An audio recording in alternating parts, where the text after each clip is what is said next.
Hello. 37 days 37 to days go. to go. Is 37 a prime? 37? Yeah, it's a prime, right? It's only divisible by itself in one. I think so. 37 days to go. That is wacky. So this morning I go to get Lila and she goes, Mommy, what happened to your hair? I said, I put it in braids. She goes, you look like Princess Anna. It was very cute. So I'm Princess Anna today. Princess Amelia. Princess Amelia. Of Arendelle. Of Arendelle. How are you? Doing better than you. I'm really tired, you guys.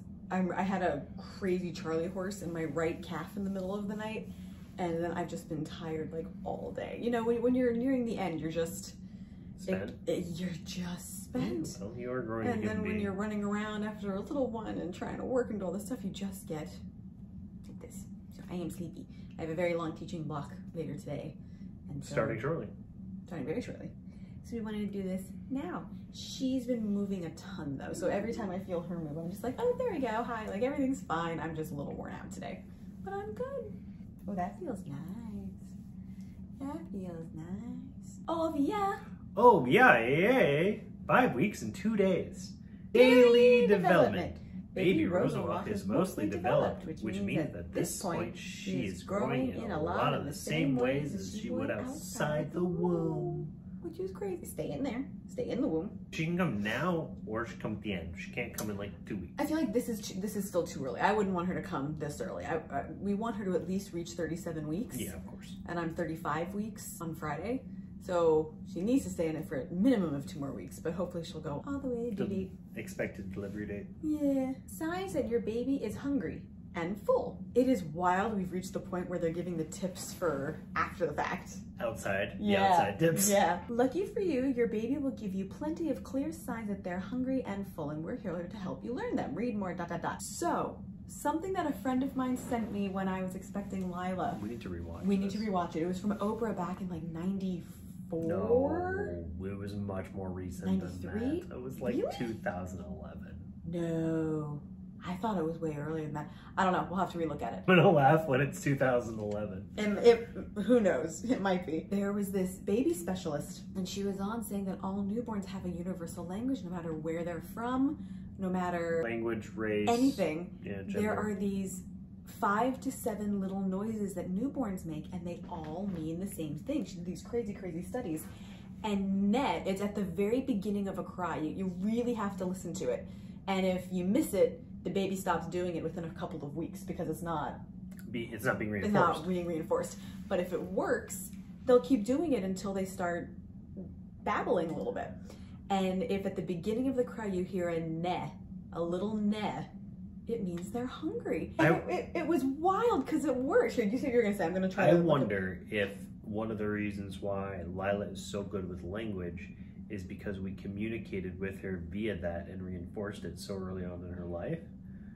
So Maybe. She's so good with language because she understands that she has a voice and she can be heard. I wonder. So we want to do this little lady too. I want to rewatch the video, but I wrote in my notes years ago what the initial sounds were. So ne is hungry, ow is tired, he is discomfort. Remember when we put her in the car seat and it was a little too tight? She was putting he at the beginning of the cry. And we were like, oh my gosh. And we loosened it and she stopped and went, oh, we were shocked. I remember how to pronounce this one. It's like ear, which means lower gas. We never really heard her say that. And means she needs to burp. And she did say a lot. The ne, he, and were the 3 that really changed. Lila really used. And you gotta listen to it. That they do it from jump and it's wild. So I gotta. What's cool is that that kind of tells you that the way our throat and the way we vocalize is designed is like delightfully primitive. Yeah. Across all languages. Yeah. So it's really cool because it's like kind of like a connection to prehistoric kind of a cry, like a prehistoric kind of conversation. Right? It does make really you wonder, like, are those the little vocalizations that they made? Is that how they communicated as adults in that time? No, it's just I think it's remarkable.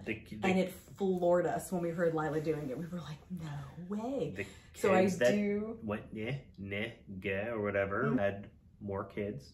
Yeah. And I guarantee you there's some kind of genetic vocal trait that links all of us in that way. Yeah. So when I have friends who are expecting, this is one of the tips. I don't give advice unless it's asked because nobody needs advice. You never want that. You always get more than you need. But if I'm ever asked, that's one of the first things I'll say. I'll send the link to this video and say this, being like, check this out. It's amazing. Baby Center. Baby Center rocks. 10 tips for labor coaches. Check that out. Are these tips for the coaches, or are these tips for you about working with the coach? I don't know. What an important role you've taken on as the labor coach. Oh, fun. Okay. Oh, would you like to read it? Whether the woman in labor is your partner, family member, or friend, she'll look to you for strength and encouragement. Mm-hmm. And though you may find it hard to watch her in pain as she goes through labor, you'll likely find the birth of one of life's most powerful and satisfying moments. Aww. Here are some tips for being a great labor coach. Know what to expect. Labor is not the right time to be flipping through a pregnancy book or notes from childbirth classes. So finish your reading beforehand and go to a childbirth class. Be ready to wait. Unlike the movies, most women labor for hours. 14 with Lila? It was 14 and a half. And then this one will be a little bit quicker, probably. Probably. Be flexible. The same labor strategies don't work for all women. Mm-hmm. And what works the first time may not work the second time. Don't take things personally. Yeah, don't. It's not about you. It's about the baby and the mama. A lot of people in labor will say things kind of mean or yell or snap. He was breathing on me kind of heavy at one point. That was the one time I was like, don't breathe on me. Like, stop breathing on me. So, and I did apologize for that after the fact. Bring a few things for yourself. Most pregnant moms ready their overnight bags long before their due date. It's on the to-do list. You may be spending the night at the hospital too, so don't forget to pack some things for yourself. Ask questions. Be her advocate. Be their advocate. Be their advocate. Help them stay focused and relaxed. Suggest different coping techniques when necessary. Know your limitations. Aww. What? Find something such as a breathing pattern, your face, or even a foot rub to focus on during contractions. I have a pair of socks. I wore them during labor with Lila, and I will also wear them this time. On the bottom it says, if you can read this, rub my feet. They're my labor socks. Know your limitations. A lot goes on in the birthing room. Be aware of what you're willing to do during the process and what you want to leave to the professionals. For example, if you're not comfortable with cutting the umbilical cord, even if that was the initial plan, just say so. Did you cut it with Lila? I did. You did, didn't you? I did. Just be there. This is one of those events for which showing up is the most important thing of all. So true. The best ability is availability. Oh, I like that. Even if you want to or have to leave most of the hands-on stuff to the pros, your presence matters. And no matter how you really feel, project a sense of confidence and calm reassurance. You're doing great. Everything's going fine. There'll be a time for you to unravel later. It's true. There's a lot where they say with birthing coaches of things happen. They're like, just kind of. Now, if you smash your finger in a door again, though, of course, we got to take care of your finger. We don't. I do. You take care of yourself and the baby. And not that I'm not super excited for this one, but yes. In that order. Yourself and the baby. I'm not good at that, but he is correct. Checklist, nursery organization.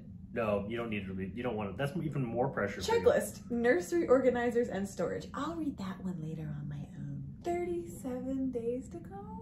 37? To the due date. My goodness. Here we go. Getting close. Oh, we did start one of the birthing classes last night. They're not filmmakers. They're not.